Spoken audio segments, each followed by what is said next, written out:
صلي على النبي يا قمرايه في الكومنتات وتعالى اقولك على وصفة فراخ تجنن. حاجة كده بسم الله ما شاء الله، عظمة. بصوا، مع شوية رز بسمتي هيبقى الكلام اتظبط خالص.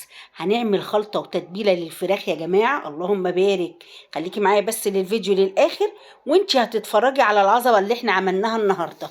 حاجة كده بسم الله ما شاء الله.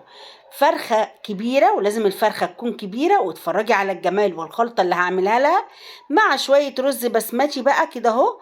وهنظبط الدنيا. بصوا بس معايا، بصوا الجمال، حاجة تفتح النفس بجد يعني. يلا قمرايا لايك وشير كده للفيديو كتير كتير، عايزين اكبر عدد من المشاهدين يتفرجوا على الفيديو ده علشان بجد الفيديو يجنن والوصفة في منتهى الجميل. هتعمليها وهتدعي لي دعوة حلوة من قلبك، هو ده اللي انا عايزاه. ربنا يصلح حالي وحالكم يا رب وحال الجميع ان شاء الله. بصوا انا بقى هنا بظبط الرز كده اهو، بحطه حوالين الفرخة وبسويه علشان يتظبط خالص. وبعد كده هو هنخش بقى على الخلطة والجمال، وهتتفرجوا العظمة دي معمولة ازاي. بس هنا هو بصوا الجمال الاول اهو. انا خلاص بقى هنا رصيت الرز اهو. وتعالوا بقى بحبة اي مكسرات عندك. انا كان عندي حبة عين جمل فايضين من رمضان وحبة لوز، رحت مرشرشاهم كده اهو. حاجة كده عظمة بجد، عظمة. كانت تحفة يا جماعة وعجبت ولادي جدا. فرخة الطريقة جديدة بتاعتها، كملي معايا الفيديو للآخر عشان تعرفي جمال الفرخة دي اتعملت ازاي والخلطة اتعملت ازاي والتتبيلة. عايزة تعرفي الطريقة ازاي؟ يلا بينا نسمي الله ونصلي على الرسول ونخش على طريقة التحضير على طول. انا معايا فرخه كبيره حلوه كده، كانت معديه ال 2 كيلو يا جماعه. هتعملي لها محلول نقع وتغسليها وتنضفيها كويس جدا. بصوا مخليها فل كده. طيب هتعملي ايه يا زوزو؟ بصي يا قلب زوزو، هنركن بقى الخلطه اللي هنعملها. اهم حاجه نفتح الفرخه من كل ناحيه اهو. نمسكها كده من عند الصدر كده، نعمل بتاع 3 فتحات. وهنمسك الصدر التاني برضو هنعمل 3 فتحات كده اهو. اهو. لازم تفتحيها كويس جدا لان الفرخه دي هتتحط زي ما هي في الفرن كده.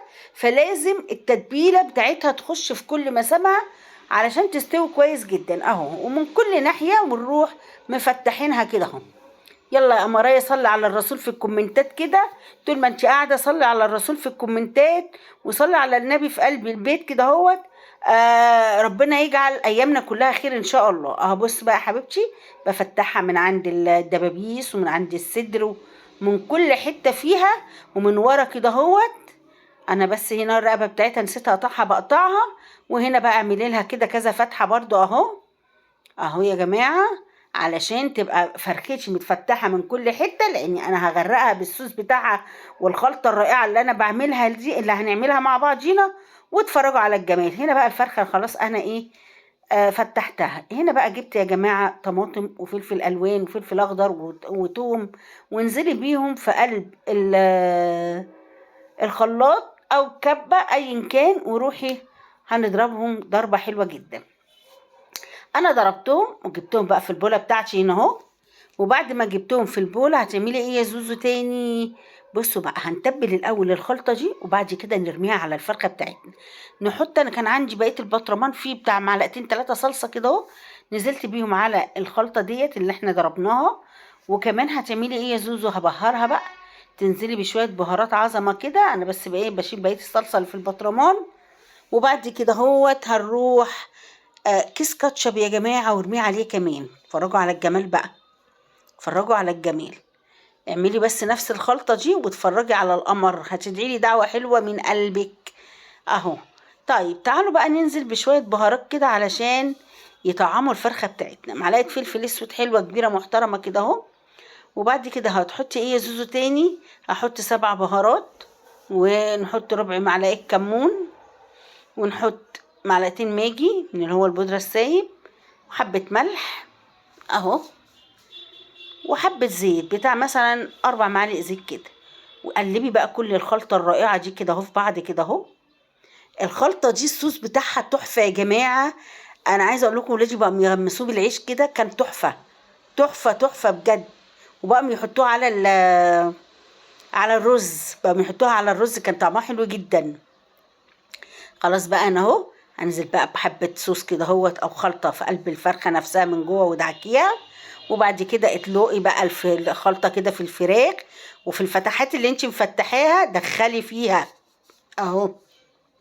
عشان الفرخة يخش لها في كل الأنسجة بتاعتها الخلطة الجميلة الرائعة اللي احنا عملناها ديت يا جماعة. اهو انا عايزة اوريكم الجمال، الجمال عدى الخيال زي ما بيقولوا، بجد تحفة. وحتى بين الجلد كده احشي بالخلطة دي، احنا عاملين خلطة كبيرة علشان الصوص بتاعنا يبقى كتير. اهو انزلي بيهم كلهم اهو. بعد كده اهو بصوا بقى الجمال، بصوا الجمال. هي بتتكلم عن نفسها يا جماعة، الفرخة بتتكلم عن نفسها حاجة كده اللهم بارك. طبعا الفرن مطلعة على درجة حرارة 180، وتروحي مدخلاها. خرجتها بقى من الفرن كده اهو، هي كانت استوت. خدي من الصوص ده وحطيه على الوش كده اهو، بصوا الجمال. وولعها، هتاخد لها بتاع ساعة، ساعة ونص في الفرن يا جماعة عشان تستوي سوا حلو.